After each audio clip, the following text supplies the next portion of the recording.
Welcome to the Software Process and Measurement Cast number 638. This week we connect with Paul Clayson to talk about cybersecurity in the information of things space. When you're dealing with extreme constraints, being secure is complicated, and doing nothing is not really an option. Paul also weighs in on the CMMC, the new security model, and serial entrepreneurism. Paul Clayson is CEO of AgilePQ. 98% of IoT devices are currently unsecure. On average, a data breach costs $8.2 million. AgilePQ was born to address these issues. AgilePQ has raised a total of $10 million. Paul has extensive experience in launching and growing early-stage companies. He has launched 4 disruptive technology companies and has served as CEO to 5 early-stage companies in nanotechnology, automotive, graphene, carbon nanotube, PCB microprocessor, and other advanced technologies. Paul brings a ton of expertise to the table this week. Are you ready to secure your devices in a post-quantum world? It's time for the interview. Paul Clayson, welcome to the Software Process and Measurement Cast. What a delight to be with you. Thank you for the opportunity. It is my pleasure. Paul, I spent a little time reading up on who Paul Clayson was, and you're a serial entrepreneur. Before we really get into some nuts and bolts stuff, what took you to AgilePQ? Well, that's a pretty simple question. The power of the technology and the massive need that the technology fills. We are an encryption security for the smallest of IoT devices.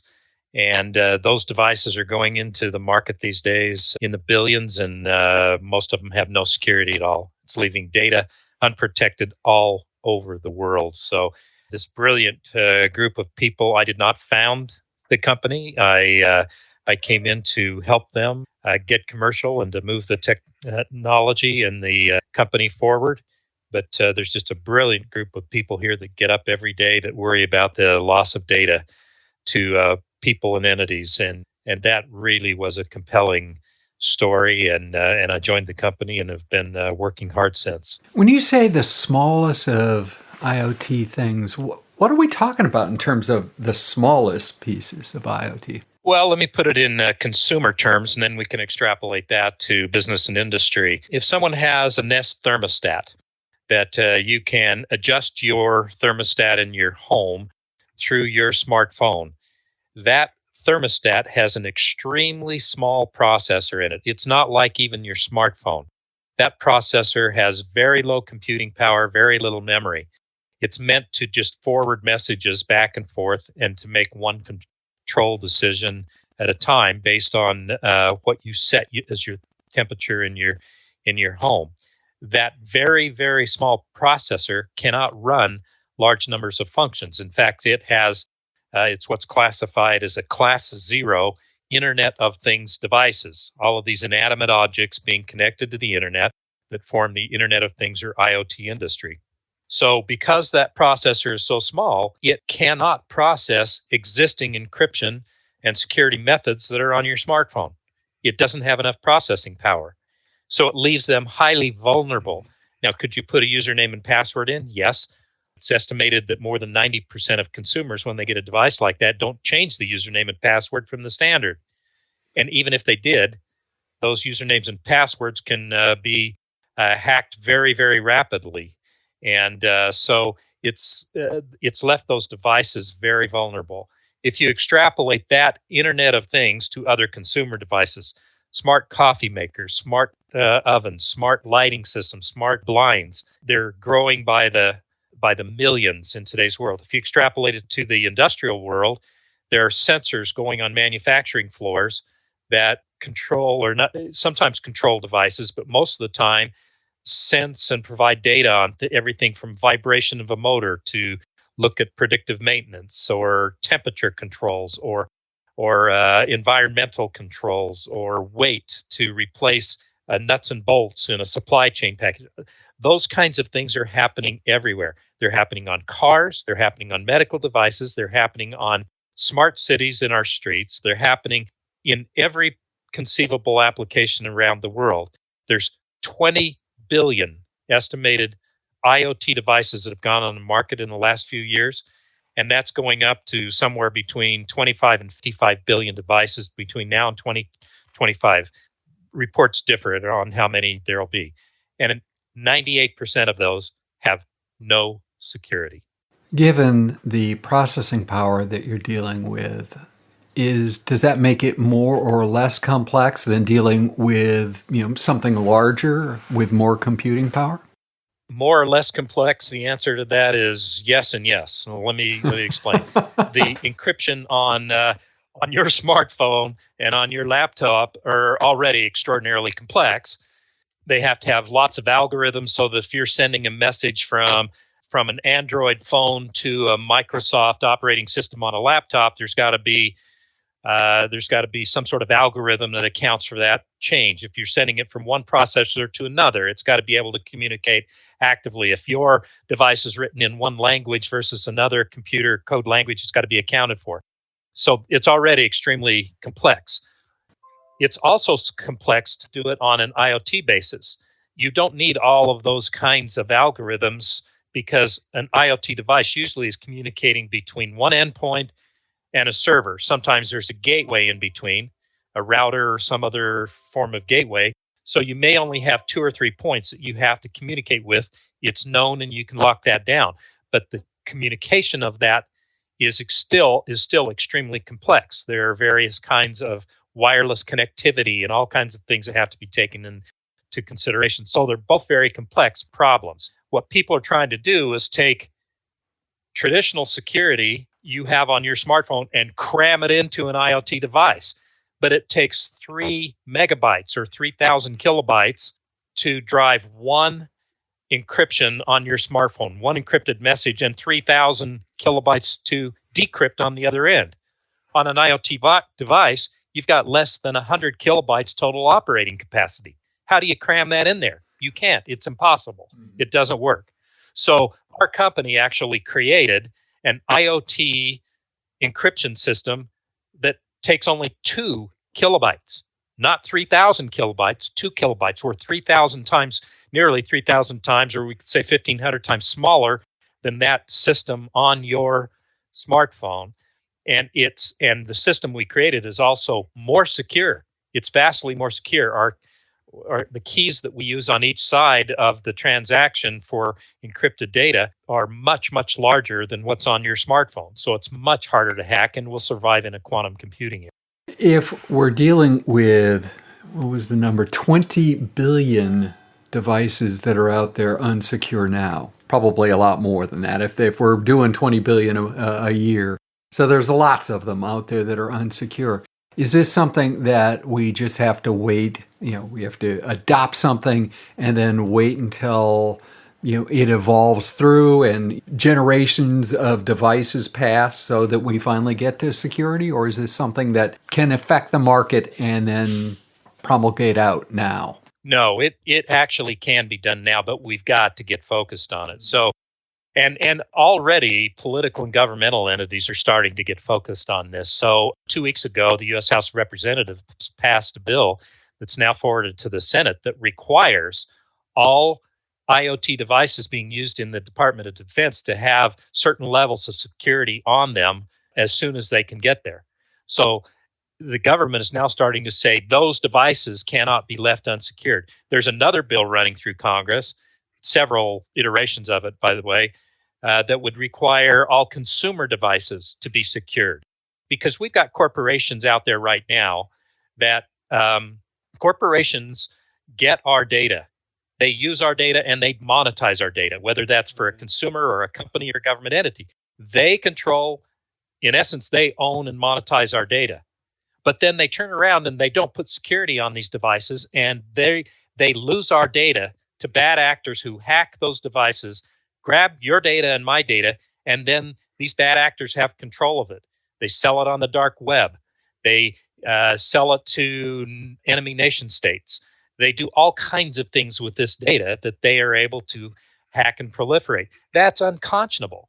So Congress now is starting to say, wait a minute, we've got to protect at least our consumers.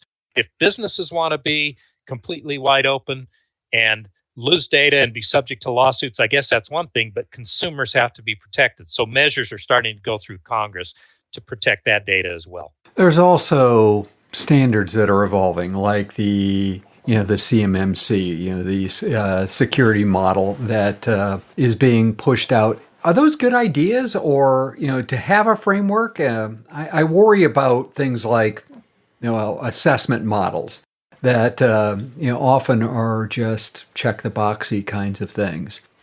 Having bills, having laws, making sure that you put the right security on every device makes sense. Then assessing against that, are those frameworks that help or hinder businesses like AgilePQ? Well, it certainly helps us because it forces people to have to use our technology. But Fair. Does it help or hinder the common business out there? It's another layer of bureaucracy and compliance that has to be there. But in this case, it's in CMMC's case, it's saying companies who are going to be contractors or subcontractors of DoD must use this. I'm all for that because for DoD, our military systems have dramatically changed.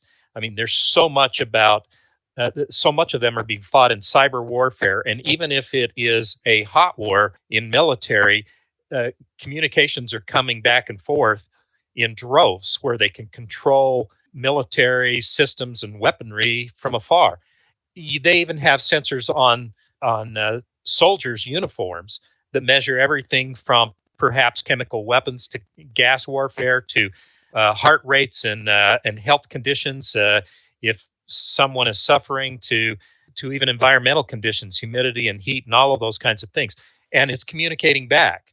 That kind of data in the hands of a bad actor or someone against our military could have extraordinary consequences. So asking contractors and subcontractors to adhere to a certain level and to know what level they are in terms of security starts to become very, very good. Even if they're not on the battlefield, if it's just in planning, if it's preparation, if it's development of systems, that kind of information could be catastrophic if it's in the wrong hands.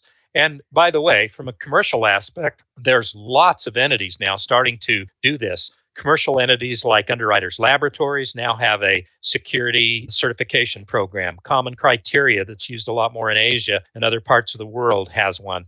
GDRP in Europe has a certification program and also has requirements that if products are going to be developed in Europe, they must adhere to GDPR's 5 initiatives for cybersecurity protection. CMMC, I think, is actually, I don't think that's a bad thing. I think it's part of what your previous question cut to.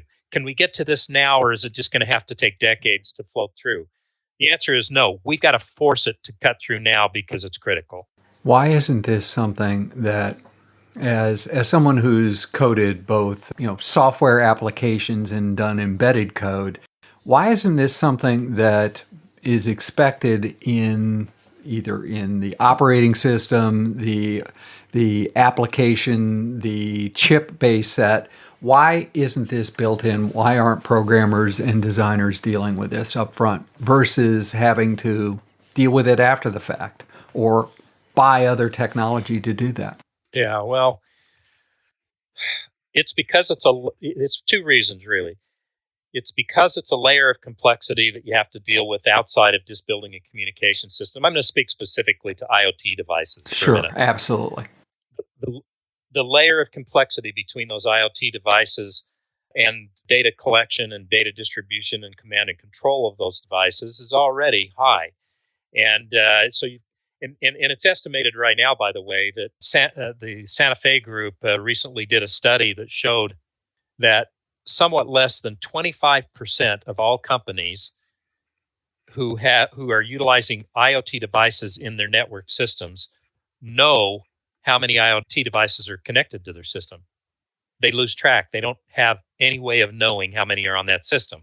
So let's say you have an industrial manufacturing floor and a maintenance supervisor has the ability to connect an IoT device to a motor to measure its vibration. And so they do that. But they don't necessarily connect that back to the corporate system. So all of these devices get put in place, and they don't know how many devices are on the system. So when you don't even know how many devices are on the system, how do you secure them? Those are some things that start to crop up in this whole thing. And so the proliferation of IoT devices, when you stop to think about it, I think it was in 2019, I believe it was, the number of IoT devices surpassed in total number the number of all other computing form factors combined. There are now more IoT devices than there are smartphones, laptops, any other computing devices combined. That means it's grown so fast in the last 3 to 5 years that the technology and the sale of those devices got way ahead of the security, the planning for security, and having all of this happen. And so it's really created a problem. I mean, the barn is burning. The barn is burning. The front part of the barn is burning, and unfortunately, the animals in the front part of the barn have perished because there's been a lot of losses.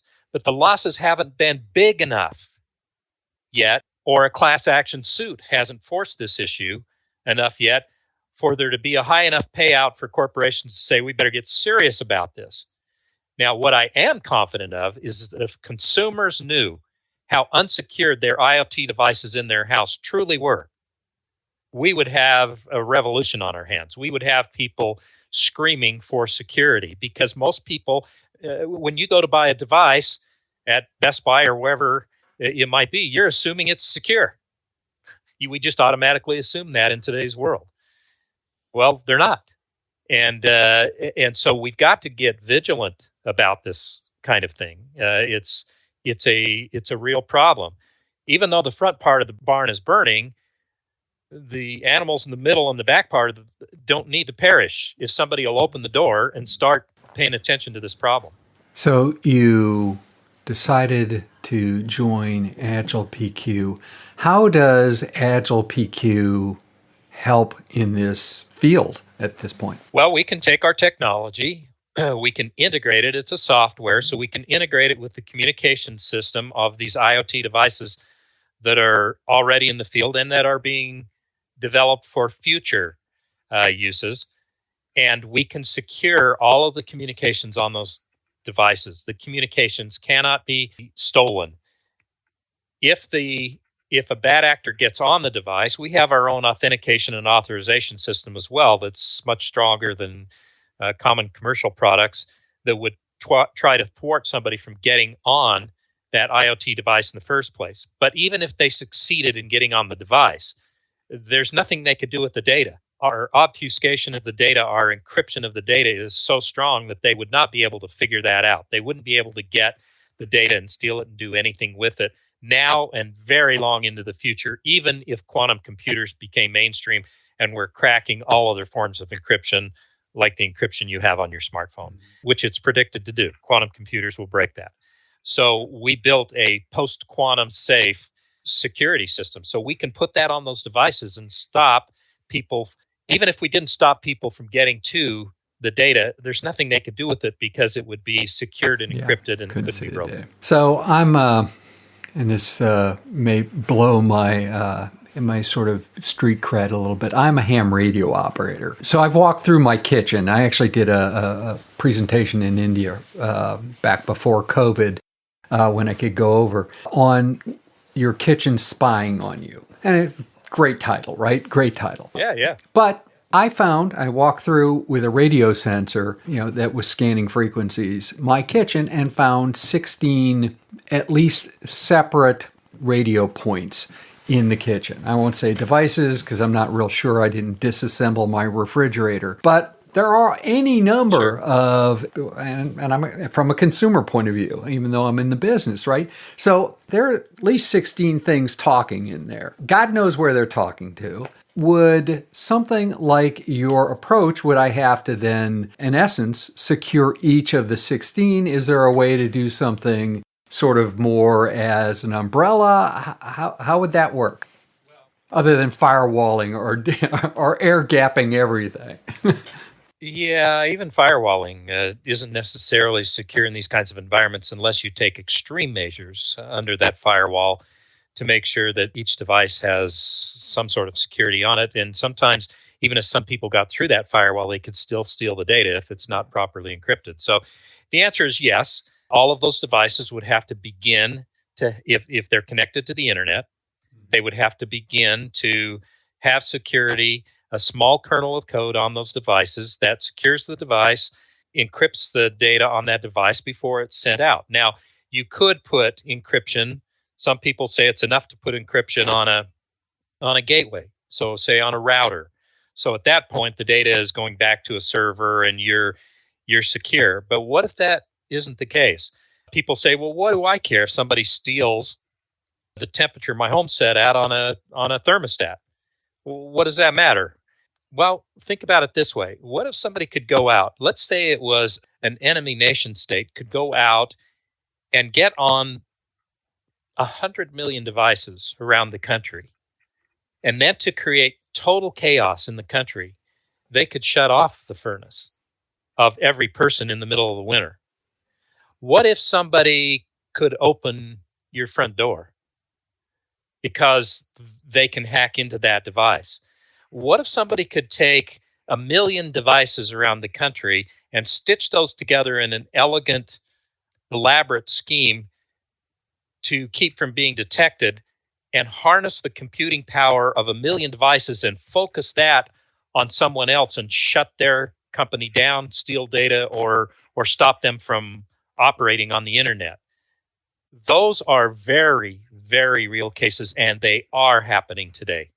They are happening. Now, nobody's furnaces have been shut down, but people have estimated, there's articles all over in the technology media these days that say that bad actors probably have figured out how to hack up to hundreds of millions of devices to create chaos in the future if they wanted to. Mm-hmm.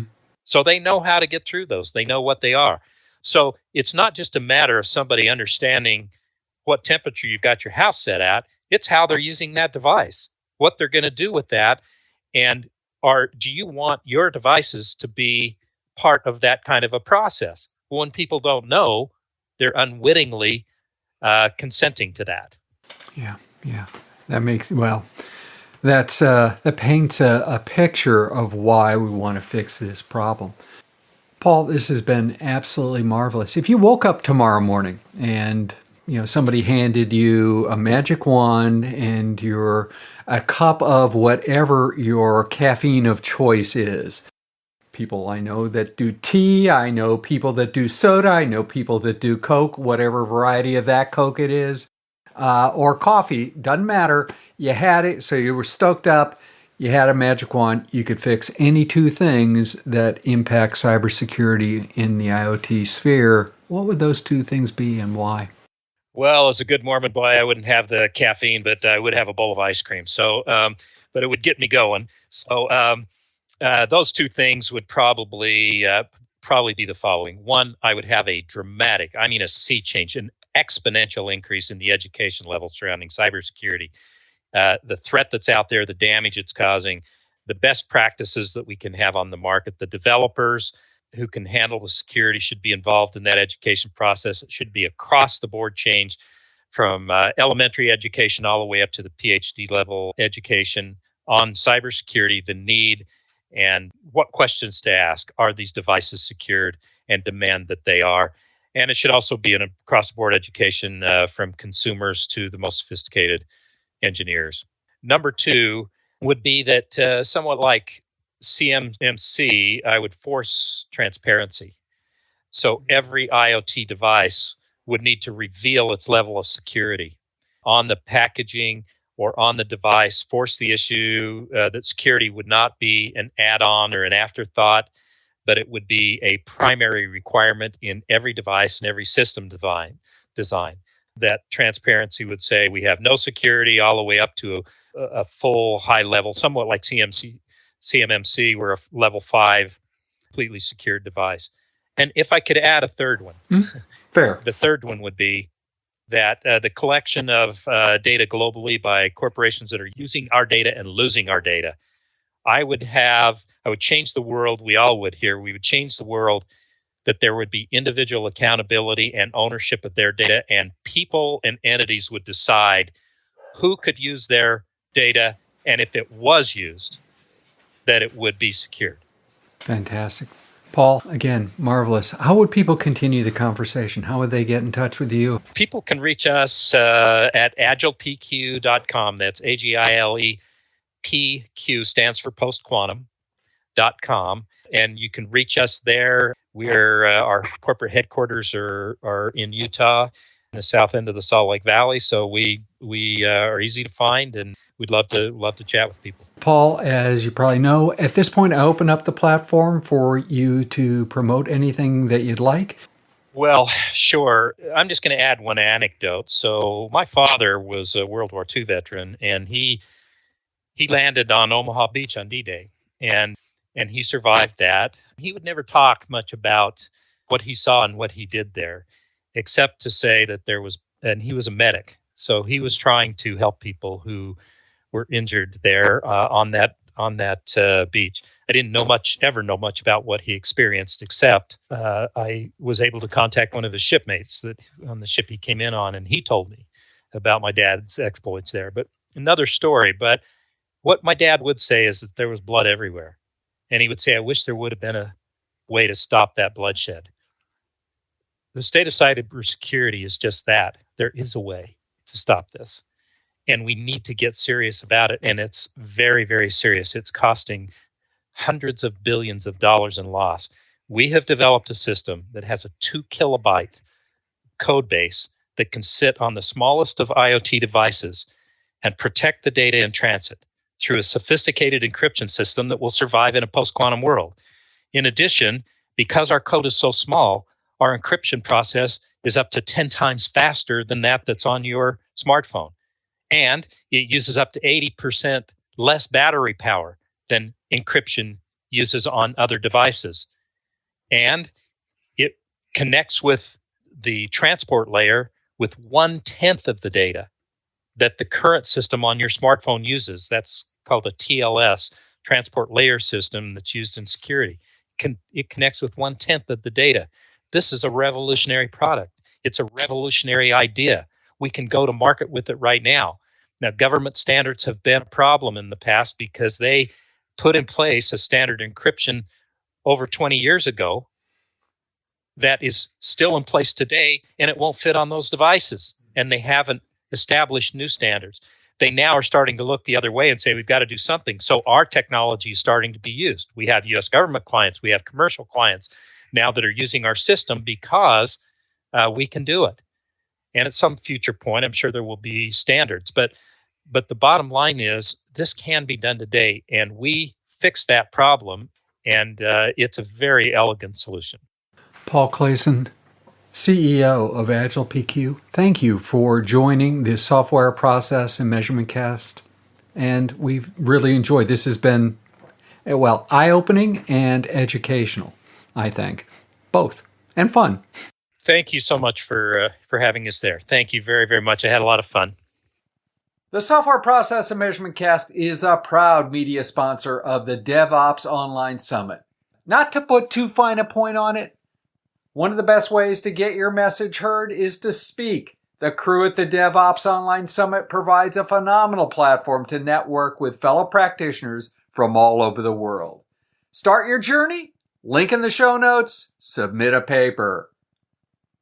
In Reread Saturday News, this week, we begin our reread of Fixing Your Scrum, Practical Solutions to Common Scrum Problems by Ryan Ripley and Todd Miller, published in 2020 by the Pragmatic Programmers. Over the next 15 weeks, we will have fun exploring the concepts in the book and sharing ideas on how to use the information Ryan and Todd deliver. If you haven't bought your copy yet, there's a link in the show notes. Use it, support the authors, support the podcast.